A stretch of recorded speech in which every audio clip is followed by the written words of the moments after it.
სალამი, მოგესალმებით, ვაგრძელებთ ჯონ მაკარტურის საუბრების ქართულ ენაზე ადურთვას. ჩვენ გუშინ შევუდექით 57 ნაწილს, რომელიც ჩაწერილი იქნა 2010 წლის 18 აპრილს. ეს ბიბლიური კითხვები და პასუხები არის ეთყობა რაღაცა ექსტრა და დაინიშნა, ჩვენ 56 ნაწილის აპრილში განიხილეს და მოყვა ნათლობას და ბევრი კითხვები ამასთან არის დაკავშირებული ახალგაზრდებთან. თუ რას განიციან ახალგაზრდები და სხვათა შორის უნდა აღვნიშნო, რომ მე არა მარტო ბიბლია და ქრისტიანობა ვისწავლე ბატონ ჯონ მაკარტურისაგან, არამედ ჩემთვის აღმოჩენა იყო ის ამერიკა, რომელიც არის ქრისტიანული ამერიკა, კონსერვატორული ამერიკა. და ჩემს გაუცება საზღვარი არ ქონდა თუ როგორი მკაცრად იყვნენ ბავშვები გაზრდილი ამ ოჯახებში. თუნდაც ქალიშვილობის ინსტიტუტი, თუნდაც ურთიერთობა. ავსტრალიაშიც ჰქონდა შეხვედრა ესეთ ადამიანებთან, მაგრამ ესე მასიურად როგორც ამერიკაშია, ეს არ არის. იმიტომ რომ ჯერ ერთი დიდი ქვეყანაა, თუ იცით სტატისტიკურად ამერიკა არის ყველაზე დიდი ქრისტიანული ქვეყანა, როგორც ნომინალურად, ხომ, ასევე ფაქტობრივადაც. ახლა შეიძლება მეორე ადგილზე ბრაზილია იყოს, მაგრამ ბრაზილიის ახლა ქრისტიანობა ცოტა არ იყოს, მე ეჭვის ქვეშ დავაყენებდი მათ ქრისტიანობას და საერთოდ კათოლიკეების. ასევე ერთ-ერთი მე მგონი რუსეთი შედის დიდ ქვეყნებში, მაგრამ მათი ქრისტიანობაც ახლა ჩემთვის ხო იცით, მაინც ნომინალურადაც რო შეეჯირონ, ამერიკა მაინც ყველაზე დიდი ქვეყანა არის. მაგრამ ამის გამოკლებით მე მინდა გითხრათ, რომ ყველაზე მეტი ადამიანი ეკლესიაში ამერიკაში დადის. და გაუცდებით ისეთი სხვაობა შეიძლება ბევრმა არ იცოდეს კანადასა და ამერიკას შორის ამ საკითხთან მიმართებაში. გადახვალ თუ არა საზღვარზე, მაგრამ ეს ანიშნავს, რომ ამერიკაში ყველაფერი წესრიგშია. შეიძლება ბევრი რაღაცები კანადას უფრო კარგად ქონდეს მოწყობილი, მაგალითად კრიმინალთან ურთიერთობა და ეს უნდა იცოდეთ რითი არის გამოწვეული იქ.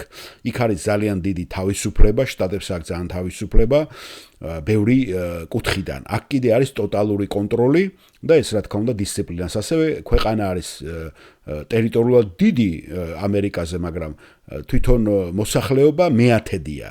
უხეშად რო გითხრათ, მეათედი 40 მილიონია, ხო?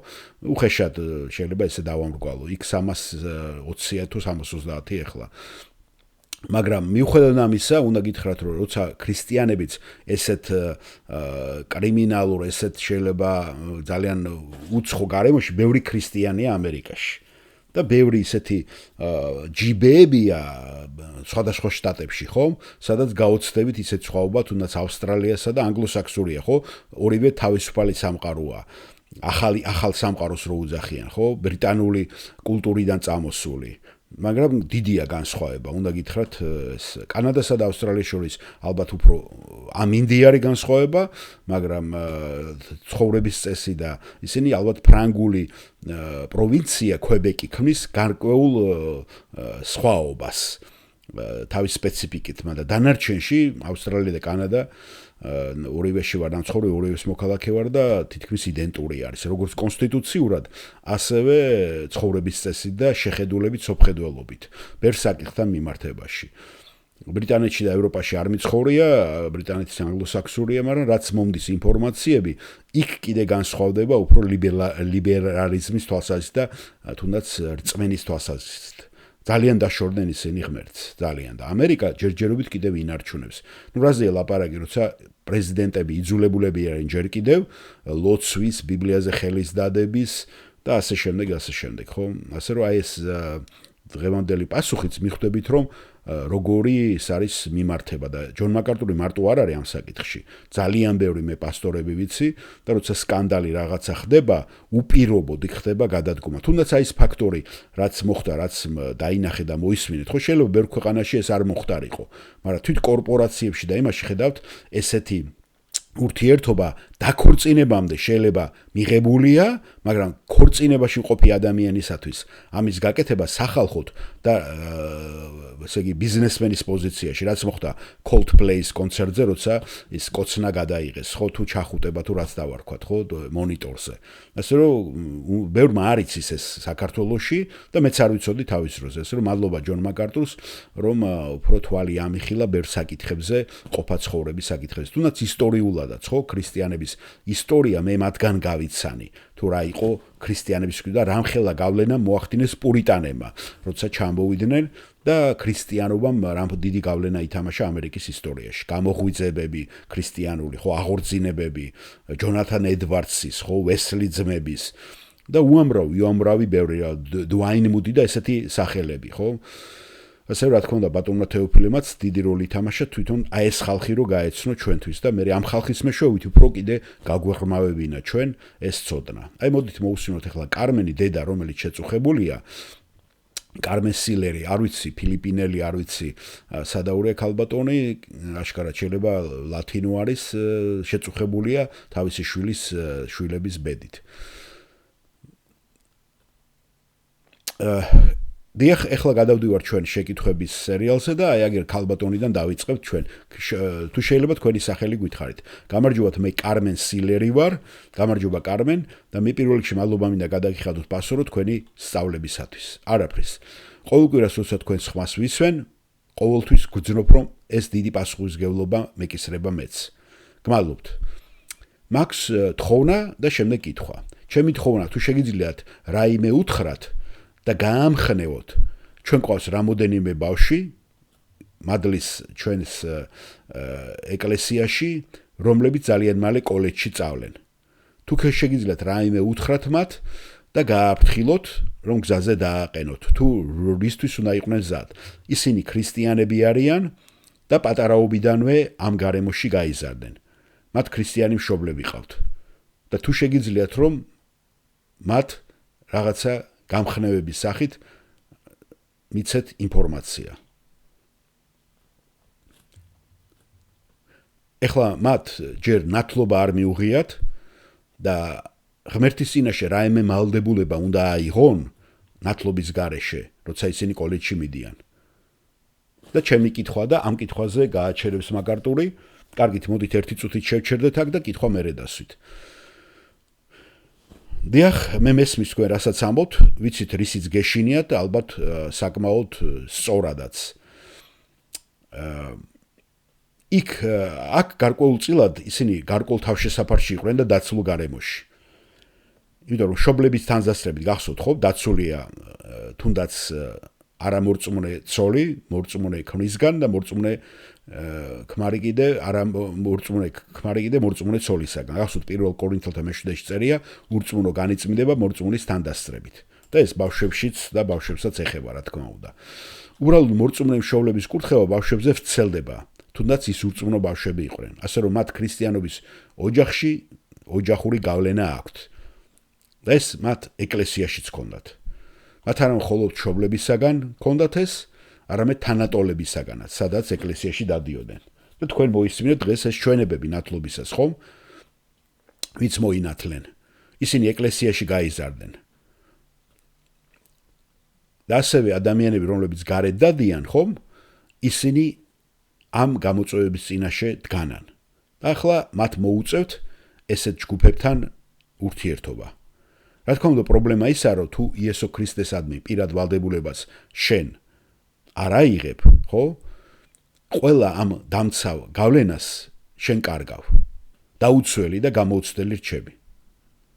რა თქმა უნდა, იმ სიტუაციაში შესვლა, რომელიც საერო კოლეჯში გულისხმობს, ნიშნავს იმ სიტუაციაში შესვლა, სადაც ყველა სტანდარტი სრულიად განსხვავებულია იმ ყველაფრისაგან, რასაც შენ ეკლესიაში განიცდიდი. იცით რომ დღეს ქრისტიანობა ამერიკაშიც კი განსაცდელში და განსაცდელის წინაშე არის. პრაქტიკულად ყველა კლასი, თითქმის ყველა, აბსოლუტურად ყველა სწავლება თლიანად შეტევას აკეთებს ქრისტიანობას. ქრისტიანულ მორალზე, ქრისტიანულ სტანდარტებზე, ქრისტიანულ რწმენაზე ეს დაცინვის საგანი გახდა. და ეს ყველაფერი ძირს უთხრის, ყველაფერს იცით ხომ? და ყველაფერი კითხვის ნიშნის ქვეშ დგება, ეჭვს შემოიტანენ შენში. ასე რომ ეს ძალიან საფრთხილო და საშიში სიტუაცია ახალგაზრდა გონებისათვის. რადგან არამოქცეული ცოდვილი ადამიანები უფრო მიიზიდავენ მათ, ვიდრე მაგალითად სახარება და რწმენის ადამიანები. ეს ცოდვილი ბუნების გამო ხდება. და თუ შენ სახარებას უარყოფ, ეს ნიშნავს, რომ შენ უკვე მისი მოწინააღმდეგე ხარ. იესომ თქვა, ან ჩემთან ახარ, ან ჩემს წინააღმდეგ. ამგვარად, თუ ამ სამყაროში გაზრდილი ახალგაზრდები არ არიან მიძღვნილი სახარების ჭეშმარიტებისადმი და არ იღებენ ქრისტეს, როგორც უფალსა და მხსნელს, ისინი ინარჩუნებენ და დგანან სახარების მტრების პოზიციაზე.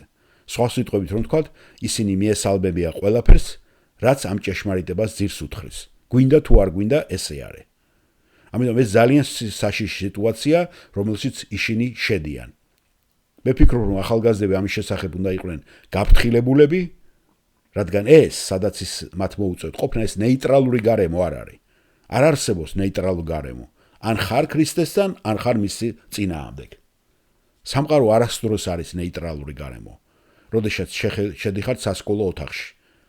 და აქ შესაძლოა გავიხსენოთ პირველი ფსალმუნი და საუკეთესო გზა იყოს ეს ამის გასაგებად. ნეტარია კაცი, რომელიც არ დადის ბოროტთა რჩევით და არ დგას ცოდვილთა გზაზე და არ ზის ავყიეთა საკრებულოში. ეს არ არის კაი ადგილი. იცით რომ საკლასო ოთახში ავყია ღმერთის დამცინა პროფესორთან ერთად მოგიწევს ჯდომა. ამიტომ მე ვფიქრობ, რომ თქვენ უნდა გააფრთხილოთ თქვენი შვილები ამის შესახებ.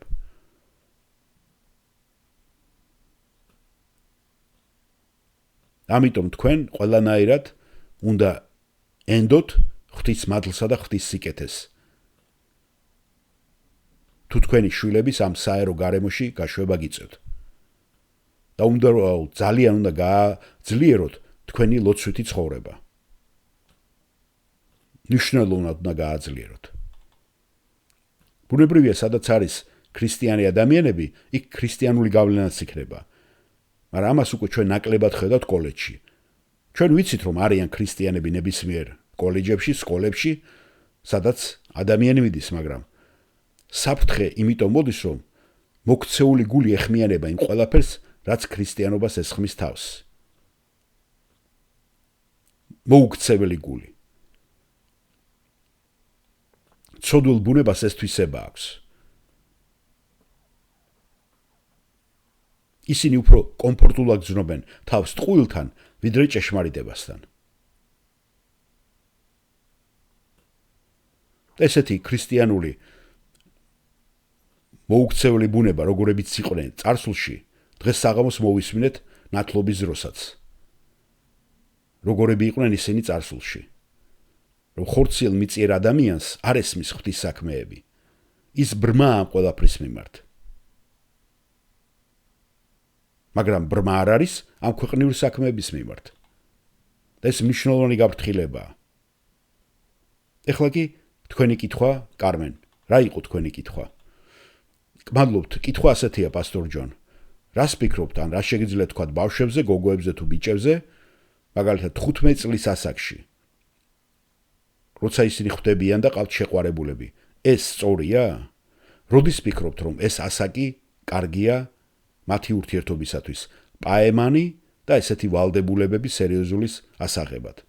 და ჯონ მაკარტური პასუხობს, ჩემი აზრით 15 წელი არ არის კარგი. გმადლობთ, პასტორ ჯონ. და ჯონ მაკარტურს უნდა შემდეგ კითხვაზე გადასვლა, მაგრამ მაინც გააგრძელა ამ კითხვაზე პასუხი. ყველაზე ნაკლებად რაც გინდა გააკეთო, ეს არის, რომ 15 წლის ბავშვს მიცე უფლება, რომ მარტო დარჩეს თავის საპირისპირო სქესის მეგობართან. ეს გონებრივი არ არის. ეს არ არის აღიაზრი. რადგან ისინი მოუმწიფლებები არიან და მათ აქვთ ძალიან ძლიერი სურვილები და ლტოლვები. ეს კარგ შედეგებს არ იძლევა. ფიქრობ, მნიშვნელოვანია ასეთ სიტუაციები თავიდან ავიცილოთ. ფიქრობ, რომ მათთვის კარგია თუ შეხვდებიან ისინი, ხო? ჯგუფთან ერთად იყვნენ. რამოდენიმე ადამიანთან და მარტო არ ქონდეთ მათ საშუალება ერთმანეთთან დარჩენის. რომ წავიდნენ სხვადასხვა ადგილზე, დრო დააყონ ერთად და აქცენტი გააკეთონ მეგობრობაზე. ჩაერთონ ისეთ აქტივობაში, რაც მათ თავიდან ააცილებს იზოლირებულ ურთიერთობას. ჩვენ უნდა გავითვალისწინოთ ის საზოგადოება, რომელშიც ჩვენ გვიწევს ცხოვრება და ის გავლენები, რა გავლენებიც არის ამ საზოგადოებაში, რომელიც ჩვენს გარშემოა.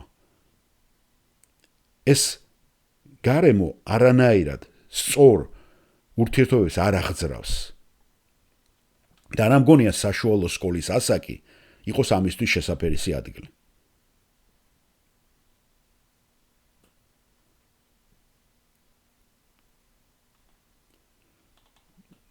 მე ვერანაირად ვერ დავიჯერებ იმას, რომ საშუალო სკოლის, თუნდაც ქრისტიანი იყოს ეს, რომ მას შეუძლია ვინმესთან ღვთისმოსავი ურთიერთობის განვითარება. რადგან თუ ამ სიტუაციას, ამ ურთიერთობას შეყვარების ზონაზე დაიწყებ საშუალო სკოლის ასაკში, ნაკლებად სავარაუდოა, რომ 3-4 წლის განმავლობაში შენ დაქორწინდე. ეს ფეთქებადი სიტუაციაა. ამიტომ ვცდილობ შენ ახალგაზრდების სუფთად და წმინდა შენარჩუნებას გრძელვადიან ურთიერთობაში. იმიტომ რომ ისინი მომწიფლებები არიან სულიერად ამ ურთიერთობისათვის. ამიტომ ვფიქრობ, რომ თქვენი ახალგაზრდები შეუწყეთ ხელი, რომ სოციალურად ერთად იყვნენ, მეგობრები იპოვნონ და საუკეთესო ურთიერთობა არ არის შეყვარებულის სტატუსი, შეყვარებულის ურთიერთობა. დაიწყონ მათ მეგობრობით. და საუკეთესო ამ ურთიერთობიდან, როგორც მე ვახსენე ჩვენი ოჯახის მაგალითზე, რომელიც მე მწიფდება და შეიძლება სიყვარულში გადავიდეს. ამიტომ თქვენ უნდა აკონტროლოთ თუ ვინ არიან მათი მეგობრები. არ ამგონია რომ ჯანსაღი იყოს, რომ მათ სხვა ადამიანებისაგან იზოლირების საშუალება მისცეთ. მე ვფიქრობ, თქვენ უნდა შეეცადოთ აუხსნათ მათ, რომ ისინი ეძებენ პიროვნებაში ხასიათს. და ხასიათის განმარტება მე მოგეცით ხომ ქართულში ხასიათი თუ თქვენ მარტო ის გუნება განწყობა გონიათ. ეს არის თვისებები ადამიანში და ბუნებრივია ლაპარაკია ქრისტიანულ თვისებებზე. ეს არის ყველაზე დიდი გაკვეთილი, რასაც თქვენ ოდესმე ასწავლით თქვენ ახალგაზრდებს, რომ ეძებონ პიროვნული თვისებების ხასიათის ჩამოყალიბებული ადამიანი. თქვენ ეძებთ ღვთისმოსავ ადამიანს, რომელსაც აქვს ხასიათი. და ამ ხასიათში მე გულისხმობ რწმენას და მტკიცე რწმენას, რომელიც ცხოვრობს ღვთისმოსავი ცხოვრებით. სწორედ ასეთი ადამიანი ჭირდებათ მათ.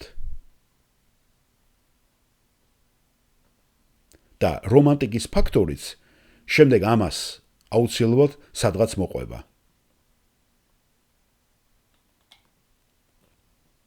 რაც თქვენ გსურთ, ეს არის რომ დაიწყოთ მეგობრების განვითარება ესეთ ადამიანებთან. ვისაც აქვს ეს თვისებები, სულიერი ხასიათი, რწმენის მქონე ადამიანებთან. ეს არის ის, რაც თქვენ გსურთ, რომ თქვენმა ახალგაზრდამ გააკეთოს ორიენტაციისათვის. მაგრამ ეს ძალიან განსხვავდება იმ თინეიჯერული შეყვარებულებისაგან, რომელსაც დღევანდელი ჩვენი მიწიერი გარემო გვთავაზობს.